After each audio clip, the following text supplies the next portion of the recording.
교회가 존재하는 이유를 한 가지만 들라고 한다면 저는 영혼 구원이라고 말하고 싶습니다.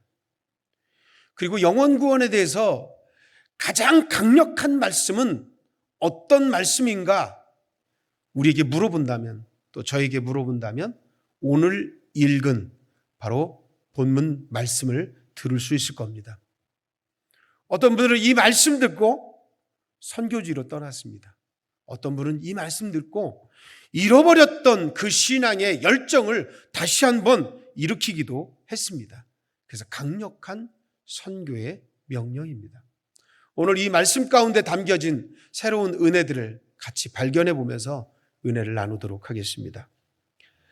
오늘 본문 말씀을 지상 명령, 또 위대한 명령이라고 우리는 부릅니다. 그런데 오늘 본문에 16절을 보면 12제자가 아니라 11제자라고 말합니다. 11제자. 왜 11제자일까요? 12명이었잖아요. 아시는 것처럼 가룟 유다가 예수님을 팔았기 때문에 11제자가 된 겁니다. 그들이 예수님 말씀하신 그 산에 올라갔습니다. 근데 마태가 굳이 11제자라고 꼭 집어서 얘기한 이유가 뭘까요? 구약에는 12지파가 있습니다. 신약에는 12제자가 있었습니다. 마치 12지파가 무너진 것처럼 12제자여야 하는데 11제자라고 말하는 겁니다. 마태가 지금 고백하고 있는 겁니다. 한 명이 없어졌습니다. 12명의 제자가, 12제자 공동체가 깨졌다라고 하는 걸 얘기하고 있는 겁니다. 연약한 상태가 된 거예요. 어디 육신 안에 뭔가 하나 부족한 상태가 된 그런 모습을 얘기하고 싶은 것 같습니다. 11제자가 되었다고 하는 거죠. 마태는 지금 가슴 아픈 마음으로 이 고백을 마태복음의 마지막 순간에 기록하고 있는 겁니다. 저는 이 말씀 보면서 그런 생각이 들었어요. 12명의 제자 가운데서 빠진 가룟 유다, 그리고 그 11제자를 굳이 얘기한 것은 우리도 그렇게 12제자 공동체, 우리 구세군 천안교회 신앙의 공동체에서 빠져서는 안 된다는 거예요. 빠지지 말라고 경고해 주고 있는 거예요. 은혜의 자리, 축복의 자리가 있을 때에 우리 모든 성도가 한 마음으로 그 자리에 있기를 주님의 이름으로 축원합니다. 제외되는 사람 한 사람이 없기를 바랍니다. 여러분 주변에서 함께 신앙생활하던 지금은 보이지 않는 분들이 계시지는 않습니까? 이전에 이 예배당을 가득 채웠던 300여 명의 성도는 다 어디 갔습니까? 마치 가룟 유다가 빠졌던 것처럼 12제자 공동체가 11명이 된 것처럼 한 사람 두 사람 빠져버리진 않았습니까? 어떠한 이유에서든 우리는 안타까운 마음이 있어야 된다는 거예요. 있어야 할 자리에 있어야 할 그 사람이 지금 없는 것으로 안타까워야 합니다. 그리고 또 내가 그 자리에서 빠지지 않기로 결단할 수 있는 이 시간 되기를 주님의 이름으로 축원합니다. 더 이상 우리 교회에서 이런 일들이 일어나지 않기를 주님의 이름으로 축원합니다. 11제자라는 단어가 저에게 그렇게 은혜를 주었습니다. 또 하나 제가 생각하게 된 건 뭐냐면 갈릴리라고 하는 단어입니다. 지명이죠. 갈릴리. 그 위대한 선교 대명령을 받은 곳이 어디냐? 갈릴리라고 말합니다. 기독교 역사 속에서요, 중요한 자리는, 중요한 지명은 예루살렘일 겁니다. 예수님이 이 땅에 오실 때 베들레헴에서 오셨죠. 예루살렘 주변이었습니다. 그리고 예수님께서 십자가에 달려서 돌아가신 곳이 어디입니까? 예루살렘이었습니다. 예수님 부활하신 곳이 어디입니까? 예루살렘이었어요. 기독교의 탄생을 알리는 오순절 마가의 다락방의 사건이 어디서 일어났습니까? 예루살렘에서 일어났어요. 예루살렘은 우리 기독교에게 있어서 아주 중요한 장소입니다. 그런데 선교 대명령을 주시는 자리가 예루살렘이 아니고 갈릴리라는 거예요. 갈릴리. 왜 마태는 갈릴리라고 굳이 선포했을까요? 마태에게 있어서 이 갈릴리라는 지명은요, 마태복음 4장 15절에 보니까 이방의 갈릴리라고 말합니다. 이방의 갈릴리. 마치 이방 지역 같은 곳이라는 거죠. 그리고 로마의 압제 가운데서 고통당하는 압제 속에서 모든 것을 착취당하는 그 사람들이 있는 곳, 예수의 백성들이 있었던 바로 그곳을 갈릴리라고 말합니다. 예루살렘이 대도시라고 하면 갈릴리는 아주 변두리, 소외된 지역, 변두리였다는 거예요. 마태의 관심은 지상 대명령이 모든 민족에게 복음을 선포하는데 예루살렘이 먼저가 아니라 지금 갈릴리에서 그 명령을 주시고 계시다는 것, 그것이 바로 복음을 모든 민족에게 선포해야 될 사명이 있다는 것을 그 상징적 이미지로 그 지명을 꼭 집어서 선포해 주고 있는 겁니다. 마태는 이 마태복음을 마태 공동체, 마태가 섬기는 교인들에게 선포하고 있는 겁니다. 그러면서 하는 말이 뭐냐면, 마태 공동체가 존재하는 이유는 뭐냐? 마태가 섬기는 그 교회가 이 땅에 있는 분명한 이유가 무엇이냐고 질문하고 있는 거예요. 그 질문에 마태복음의 전체 가운데서 28장에서 마지막 결론을 말씀하고 있는 거예요. 그러므로 너희는 모든 족속으로, 모든 민족으로 제자 삼으라는 겁니다. 마태의 마음 가운데 그것이 있는 거예요. 마태는 지금 그 얘기하고 싶은 거예요. 갈릴리에서 복음이 선포되어졌던 것처럼, 지상명령 주신 것처럼 소외되고 아파하는 심령이 있다면, 착취당하고 억압당하는 심령들이 있다면 어느 곳이든지 복음을 전해다오. 그래서 갈릴리에서 이 말씀이 선포되고 있는 겁니다. 그러면 우리가 오늘 이 말씀 보면서 갈릴리에서 선포되어서 모든 민족을 제자 삼으라고 했다면, 우리 구세군 천안교회가 이곳에 있는 분명한 이유와 목적도 우리는 발견해야 됩니다. 모든 민족을 제자 삼으라. 어디서? 여기서부터 시작하라는 거예요. 시내권에 있는 교회들은 자기가 해야 될 사명이 있는 거예요. 그러면 우리 교회가 이곳에 있으면서 해야 될 분명한 사명과 목적이 있다는 거예요. 이 주변에 죽어져가는 영혼들을 살려내라고 하는 주님의 거룩한 명령인 줄로 믿습니다. 교회 주변 1km를, 그리고 천안과 아산 땅을, 대한민국을 넘어 세계 선교를 위해 우리 모두가 힘쓰기를 주님의 이름으로 축원합니다. 그 사명을 지금 이곳에서 우리에게 주셨다면 여기서부터 시작되는 거예요. 바로 소외되고 외진 곳, 변두리와 같은 이 자리에서 우리가 사명 감당할 수 있도록 오늘 우리에게 19절, 20절 말씀을 우리 마음 가운데 주시고 계신 줄 믿습니다. 또 하나, 저는 오늘 본문 말씀 보면서 17절에서 아주 의아한 말씀을 보게 되었습니다. 우리는 오늘 16절부터 20절 말씀 보면요, 항상 19절과 20절 말씀에 방점을 두고 거기에 강조점을 두고 설교를 합니다. 또 그 말씀의 중심으로 은혜를 받습니다. 저도 그렇게 설명했고 설교했던 것 같습니다. 그런데 오늘 본문의 17절 말씀이 제 마음에 와닿았습니다.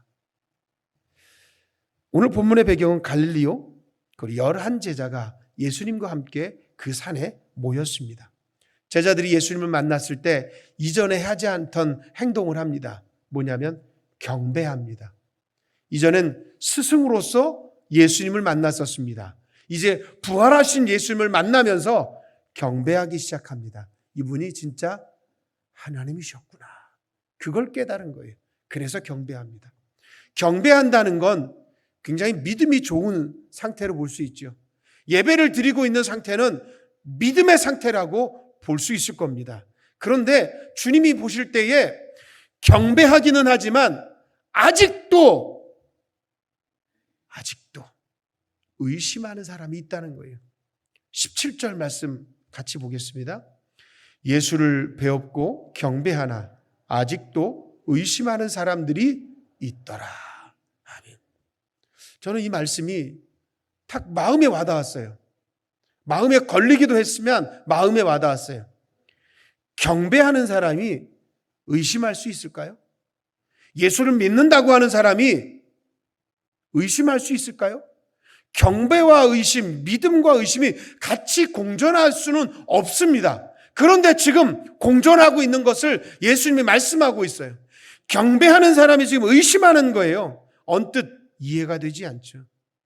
왜 마태는 11제자라고 하는 12제자가 깨진 상태를, 그리고 갈릴리라고 하는 예루살렘에서 외진 곳, 소외된 곳, 그곳을 얘기하고 오늘 본문 17절에서는 의심하는 사람들이 있다고 지금 얘기하고 있을까요?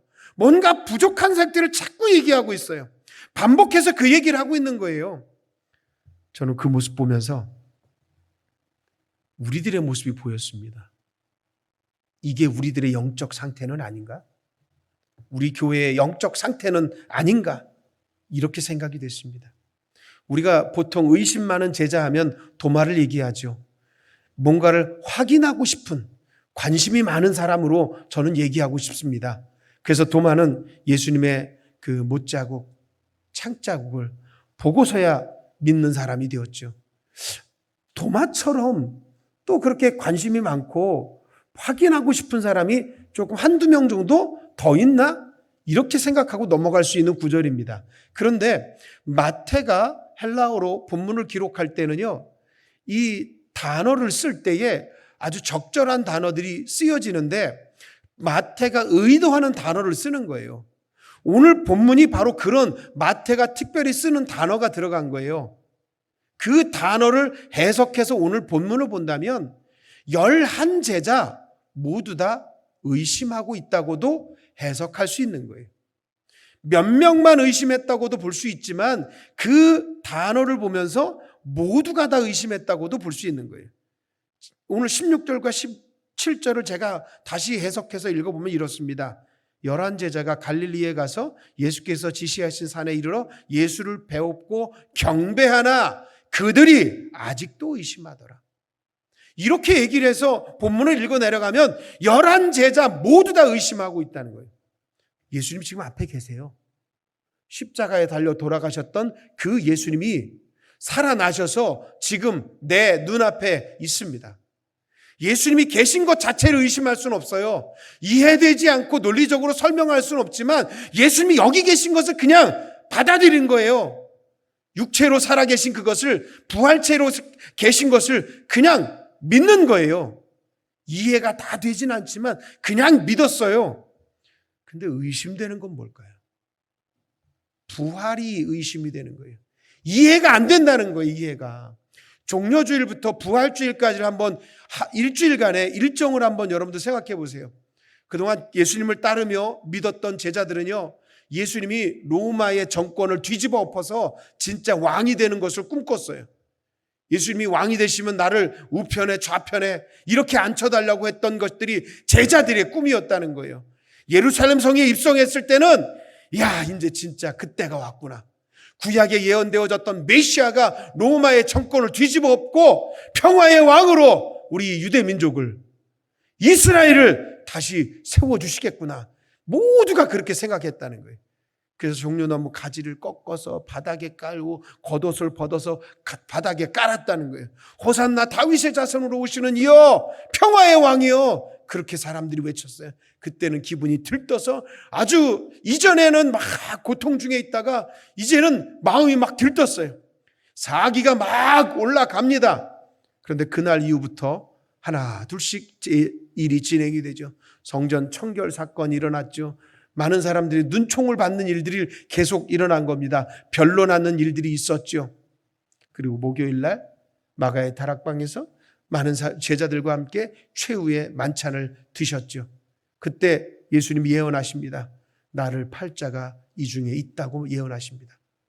아니, 기분 좋은 상태인데 그런 찬물 껴얹는 그런 말씀을 하신 거예요. 그리고 예수님이 이전에 하지 않았던 제자들의 발을 씻겨주십니다. 전혀 있을 수 없고 상상할 수 없는 일이 그때 벌어진 겁니다. 그리고 그날 저녁에 겟세마네 동산에서 땀방울이 핏방울이 되도록 기도하셨습니다. 그리고 그날 저녁에 잡히시죠. 잡히는 것은 그들의 제자들의 계획에는 없었던 거예요. 예수님이 계속해서 십자가를 지고 고난을 당할 것이다라고 하는 것을, 죽을 것이라고 하는 것을 예언하고 얘기해 줬지만 지금 이 순간일 줄은 몰랐던 거예요. 예수님이 잡히십니다. 그리고 목요일 저녁부터 금요일 아침까지 모든 고난을 다 당하셨습니다. 그리고 십자가에 달리십니다. 너무나 급격하게 모든 일들이 갑작스럽게 일이 일어났던 거예요. 예수님 십자가의 길을 걸어가실 때에 제자들은 어디 있었습니까? 베드로는 예수님 모른다? 3번이나 부인했어요. 그리고 도망갑니다. 마가는 스스로 부끄러워서 혼입을 벗어버리고 벗은 채로 도망간 제자라고 표현하고 있어요. 그게 마가입니다.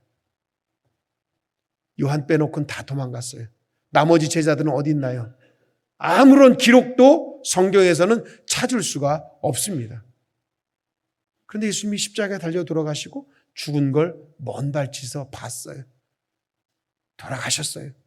그런데 사흘 만에 부활하셨습니다. 이 놀라운 사실들이 전혀 이해가 되지 않는 거예요. 받아들여지지 않는 거예요. 논리적으로 해석이 안 되는 거예요. 교리적으로 아무리 내가 성경을 봐도 이해되지 않고 설명할 수도 없고, 하늘의 비밀이기 때문에 자기는 도저히 이게 이해가 되지 않는 거예요. 그 부분이 아마 의심되지 않았을까, 이렇게 생각됩니다. 그 제자들의 그 의심하는 그 모습을 보면서 저를 보게 됐습니다. 그리고 우리 교회를, 여러분들을 보게 됐습니다. 그 초자연적인 놀라운 능력 앞에서 우리도 똑같다는 거예요. 우리가 하나님을 다 압니까? 제가 대학에서 신학을 공부하고 대학원에서 신학을 공부했어도 하나님을 알 수가 없어요. 하나님 보여준 만큼의 일부분만, 아주 조금만 아는 거예요. 하나님을 다 안다면 진짜 신이 되겠죠. 우리는 하나님을 알 수가 없습니다. 신학을 한다고 해도 알 수가 없어요. 하나님이 보여주신 만큼만 조금 아는 거예요. 그러면 하나님을 신학적으로 우리가 설명할 수 있나요? 논리적으로, 이성적으로 주님의 이 사건을, 부활의 사건을 설명할 수 있나요? 과학적으로 아무도 할 수 없다는 거예요. 아무도 할 수 없다는 거예요. 그 의심하는 제자가 바로 저였더라고요. 그리고 여러분들의 모습인 줄 압니다. 주님 앞에 예배드리러 나와 있지만 여전히 이해되지 않는 성경들이 있어요. 이 말씀 내가 이해가 안 돼. 이 말씀 무슨 말씀인가? 도대체 이해가 안 되는 부분들이 너무나 많은 거예요. 그럼에도 불구하고 우리는 예배를 드리러 나옵니다. 그리고 주님 앞에 기도합니다. 연약한 우리들의 모습을 기억해달라고 기도합니다. 자녀들을 위해 기도하고 세계 선교를 위해 기도합니다. 그런데 여전히 의심하는 구석이 우리 안에도 있다는 거예요. 여기 11제자의 모습이 우리들의 모습이에요. 그걸 발견해야 되는 거예요. 자, 그러면 여기서 하나 제가 궁금해졌던 게 뭐냐면, 아니 그렇게 연약해졌으면, 그렇게 부족한 제자들이면 또다시 제자 훈련도 시키고 말씀 훈련도 시키고 안수기도도 해주시고 안찰도 해주시고 믿습니다 하면서 능력도 좀 부어주고 그러면 좋을 텐데 그러지 않더라는 거예요. 의심하는 제자들이 있더라고 의심하고 있다라고 말씀하시면서 19절에서 그러므로 라고 말씀하신 거예요. 지상 선교 대명령을 그냥 선포하고 계신 거예요. 이 얘기는 뭐냐면 의심하는 구석이 있고 연약한 구석이 있고 부족한 구석이 있지만 주님의 명령은 우리가 하는 일이 아니라는 거예요. 내가 하는 일이 아니라는 거예요. 전도하는 거 내가 하는 줄 아세요? 여러분들이 하는 줄 아세요? 아니에요. 주님이 하시는 줄로 믿습니다. 주님이 하시는 거예요. 그걸 보라고 하는 거예요. 지금 그걸 주님이 가르쳐주고 계신 거예요. 18절 말씀에서 그래서 하늘과 땅의 모든 권세를 주님이 받으셨다고 했어요. 그 능력이 어디 있어요? 주님 안에 있는 거예요. 그 능력 우리한테 주면 좋겠는데, 예전에 어떤 사가님이 그런 말씀 하시더라고요. 내가 기도하다가 우리 교인 중에 예를 들어서 설명하는 거예요. 암 환자가 있는데 내가 기도와서 그분 살려내면 우리 교회에 부흥할 텐데, 그 소문이 나기만 하면 부흥할 텐데, 그런 말씀 하시더라고요. 능력을 우리에게 주시면 어떤 일을 행할 거라고 우리는 생각한다는 거예요. 그 얘기예요. 근데 지금 주님은 그 얘기를 하지 않습니다. 우리에게 능력이 없고 말씀이 다 이해되지 않고 논리적으로 설명할 수 없어도 괜찮다고 말하는 거예요. 오늘 제목처럼 주님이 함께 하시니 괜찮다고 말씀하는 거예요. 할 수 있다고 말하는 거예요.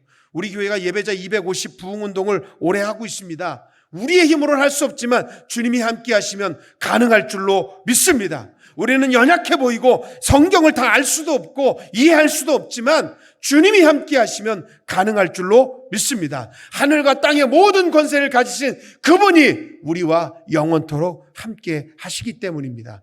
그럼 우리가 해야 될 일은 뭘까요? 그냥 순종하라는 거예요. 순종하는 거예요. 순종. 그걸 주님이 우리에게 말씀하십니다. 주님이 오늘 우리에게 말씀하시죠. 괜찮아. 교회 나온 지 얼마 안 돼도 괜찮아.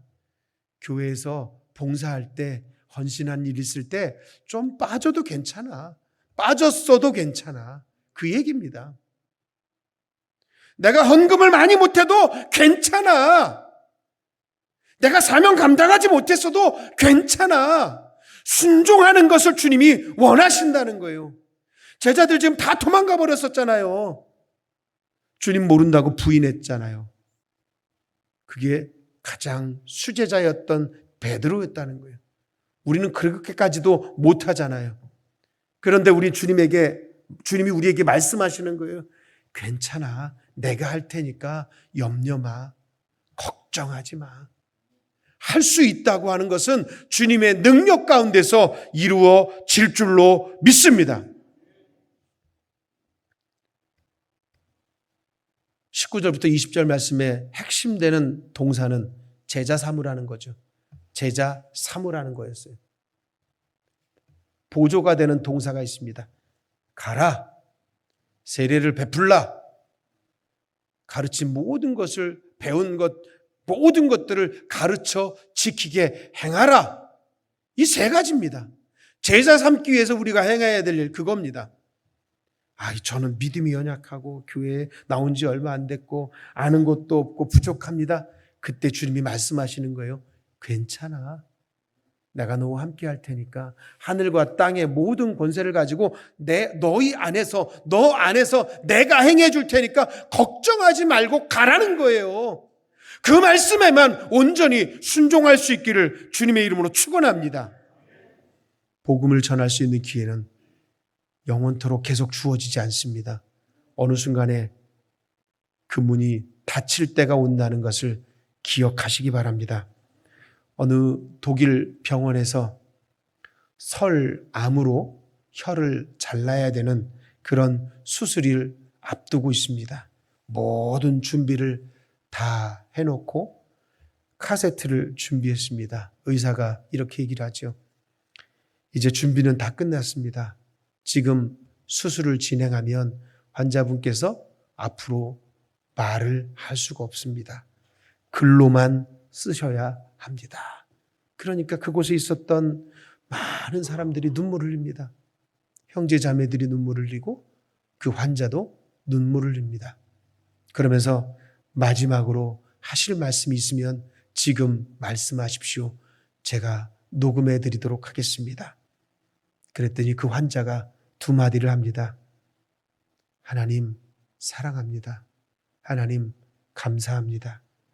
내 주변에 있는 여러분 모두 다 내가 사랑하는 하나님을 사랑하시기 바랍니다. 그 말을 마지막으로 하고 수술을 진행했다고 합니다. 여러분들이 교회로 인도하고 싶고 예수께로 인도해서 영원한 생명 주시고 싶은 그 사람, 그 복음을 전하지 못할 때가 올 수도 있다는 거예요. 그 사람이 복음을 듣지 못하는 상황이 올 수도 있다는 거예요. 지금 다급한 주님의 이 명령 앞에 우리는 연약하고 부족하지만 주님이 능력 주셔서 할 테니까 걱정하지 말라고 합니다. 이 말씀 앞에 온전히 순종하시기 바랍니다. 주님이 여러분 도와주실 줄 믿습니다.